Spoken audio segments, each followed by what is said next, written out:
Angers Olympique de Marseille, le choc de cette 16e journée de Ligue 1.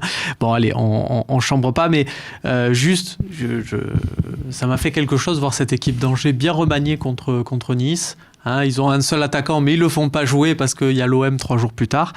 Voilà, on va voir la compo parce que contre l'OM, hein, bien sûr, là, il y aura l'équipe type.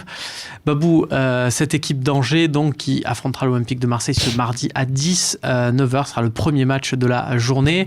Voilà, Ismaël Traoré sera normalement de retour en défense centrale. Il avait un petit pépin physique. Aït Nouri était malade. Très bon joueur. Voilà, lui, il sera là. Et il y aura bien sûr Rachid Alioui qui avait été préservé. Vincent Manceau avait été préservé aussi, le latéral droit. Voilà, dans cette équipe, il y a des anciens Nîmois. Tiens, il y a Boubichon, Alioui, il y a Tchoub aussi sur le banc. Qui te fait peur, qui t'a impressionné un peu dans cette équipe? Me fait peur, pas grand monde, mais après... À noter que c'est Santa Maria qui est sentinelle. Ouais, je pense que ce sera Mangani un peu plus haut. Ça c'était évident. Mangani qui est un petit peu le maître à jouer de cette équipe-là quand même. Mais Benoît Chéroux. Voilà. Et finalement, c'est peut-être un cliché de dire ça, mais je vais souvent ces équipes-là. Angers, c'est surtout un collectif. Je pense que c'est pas tellement d'individualités qui vont ressortir, mais collectivement, ils ont un bloc qui est très, très, très compact et ils savent exactement chacun quel est leur rôle à jouer dans cette musique-là. Et je pense que c'est ça qui est compliqué, c'est qu'on va avoir, je pense, on va avoir affaire à une équipe très différente de Brest. Je dis pas qu'ils jouent pas, mais je dis que, attention, pour trouver des espaces, ça va être beaucoup plus compliqué. Arnaud, elle t'inspire quoi, cette équipe d'Angers? Est-ce que tu connais ces contextes où au final, là, la réception, ils ont fait un bon parcours, ils vont recevoir l'OM sans pression, c'est un peu, on a envie de bien figurer face à une équipe populaire, même dans la région chez eux. Est-ce que comment tu le sens, ce match? De toute manière, il faut se dire quelque chose. Nous, on est très chauvin, mais toutes les équipes, comme on dit vulgairement, jouent leur vie contre l'OM.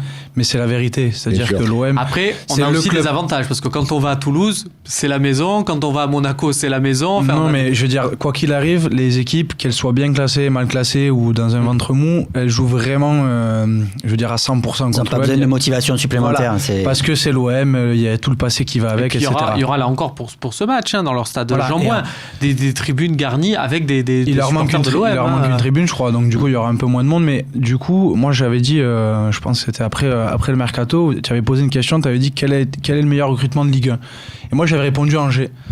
Alors qu'on n'avait pas commencé le championnat, il n'y avait pas de résultat encore. Aujourd'hui, Angers est deuxième. Alors, c'est pas pour dire que j'avais raison, c'est pour dire que pour moi, ils ont fait... les deuxièmes. Excuse-moi, ils sont juste derrière nous. Mais c'est juste pour dire qu'aujourd'hui, Angers a fait un recrutement très complémentaire.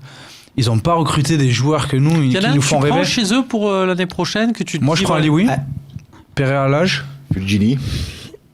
Tu vois, il y a quelques joueurs que tu prends en complément, bien entendu. C'est sûr qu'aujourd'hui, l'OM, on manque de profondeur de banc, ce qu'on appelle vulgairement. D'abonnement sur ces noms-là. Voilà, mais je ne mettrai pas Alioui titulaire à la place de Benedetto, mais ce sont des très bons joueurs de football que j'ai pu suivre aussi. Donc, du coup, c'est une équipe qui, pour moi, comme disait Babou, collectivement, elle me fait plus peur que la plupart des équipes de Ligue 1. Il y a Loïc, oui, vas-y. Je ne peux pas te donner un maillon fort, mais je pense que le maillon faible, j'en ai un, c'est Butel, je crois. C'est vrai. Alors, il est capable contre nous. Ouais, c'est vrai. Alors, par contre, et si Ismaël Traoré n'est pas rétabli, c'est Pavlovic qui joue en défense. Et je peux vous dire que Pavlovic, regardez le grand format de Angers-Nice, c'est bien. S'il joue, c'est pas mal. Pardon, vas-y. Il y a un truc qui est certain, c'est qu'aujourd'hui, dans la position où on est, pratiquement à la trêve, 3-4 matchs de la trêve, tous les matchs vont être compliqués. Aujourd'hui, Angers se retrouve à la 3e place, c'est inespéré pour eux. C'est un club qui travaille très très très bien. Il y a un super directeur sportif, le coach fait du bon boulot. Il y a des très très bons joueurs. Aujourd'hui, le problème d'Angers, c'est très simple, c'est que si on les bat, on les met à 7. S'ils nous battent, ils reviennent à 1. Donc après, c'est du mathématique. Après, ils reviennent, eux, c'est pas leur objectif. Oui, mais après, tu te prends au jeu, Romain. Après, quand tu la confiance. Le coach, moi je les entends, les coachs, quand ils te disent nous, on prend match par match. Oui, mais après, les matchs, ils passent. Quand tu arrives à la trêve, que tu es second, troisième, tu joues plus pareil. Et tu peux passer des discours, tu peux faire passer des messages aux joueurs quand tu te retrouves troisième au mois de novembre en disant, les gars, aujourd'hui, on a quelque chose à jouer. Il va falloir qu'on y aille. On a joué pratiquement toutes les équipes, on les a vues, on n'est pas ridicule, on est là. Et aujourd'hui, Angers, c'est une équipe qui peut nous faire mal. C'est une équipe qui peut nous poser beaucoup de problèmes chez elle, qui peut nous poser d'énormes problèmes. Au milieu de terrain avec ce collectif. Il a dit Babou, ce collectif qui est très huilé, des garçons que ça fait longtemps qu'ils jouent ensemble. Arnaud l'a souligné avec un recrutement judicieux. Mais, vous voyez, je vais vous dire un truc, je suis pas confiant, je suis hyper confiant. Et je vais vous dire même mieux, on va les gagner à Angers. Et si on gagne à Angers, on vous en reparlerait quand je ne serai pas là, on va les gagner à Angers, parce que je vous dis, au-delà de l'équipe d'Angers que je sens très solide, je vois une équipe de Marseille hyper confiante.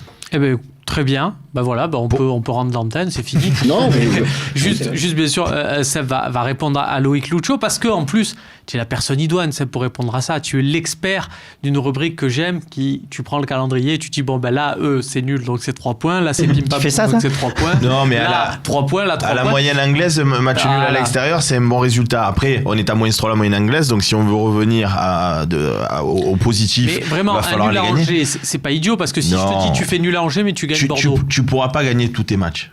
Jusqu'à la fin de l'année, on va pas gagner tous nos matchs. Pas non plus le PSG, mais même à part le PSG, on gagnera pas tous nos matchs. Même à part Lyon, même à part.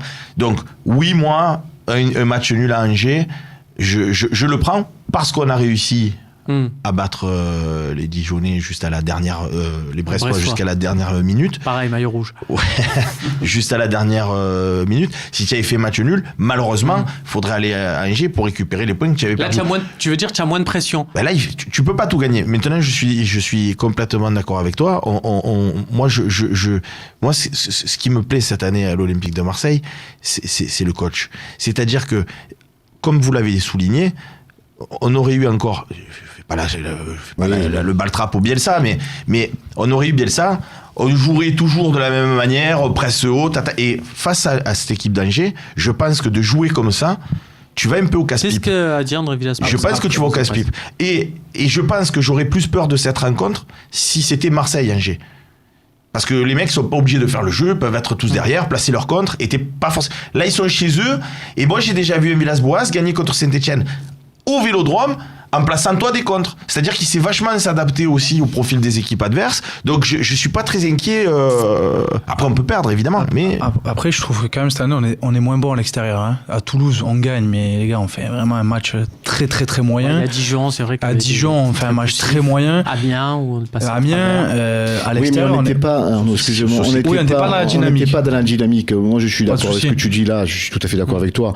Mais je sens dégager. Je peux me tromper. Tu penses qu'il y a une confiance qui retrouve? Oui, je suis d'accord. Non, cette équipe, je sais pas ce qui s'est passé, hein. Elle dégage quelque chose. Voilà.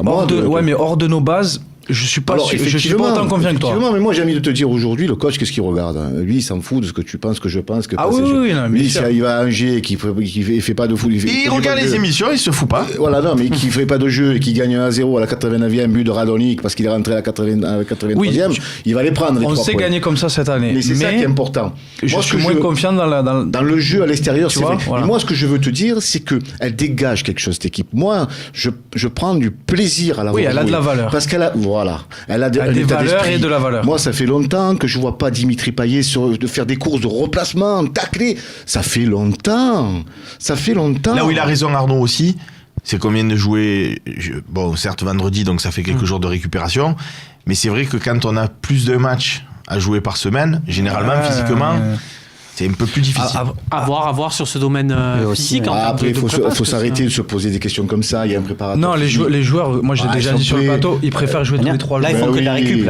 Voilà, il n'y a pas eu d'entraînement. Enfin, les titulaires, ils sont entraînés à 6 parce qu'il n'y avait que les remplaçants et les jeunes qui jouent en CFA. Mais je crois que c'était à Dijon, le match où on va à Dijon, ou justement. C'est en semaine. C'était en semaine et on n'a pas avancé. On s'est fait fracasser. C'est dans la tête.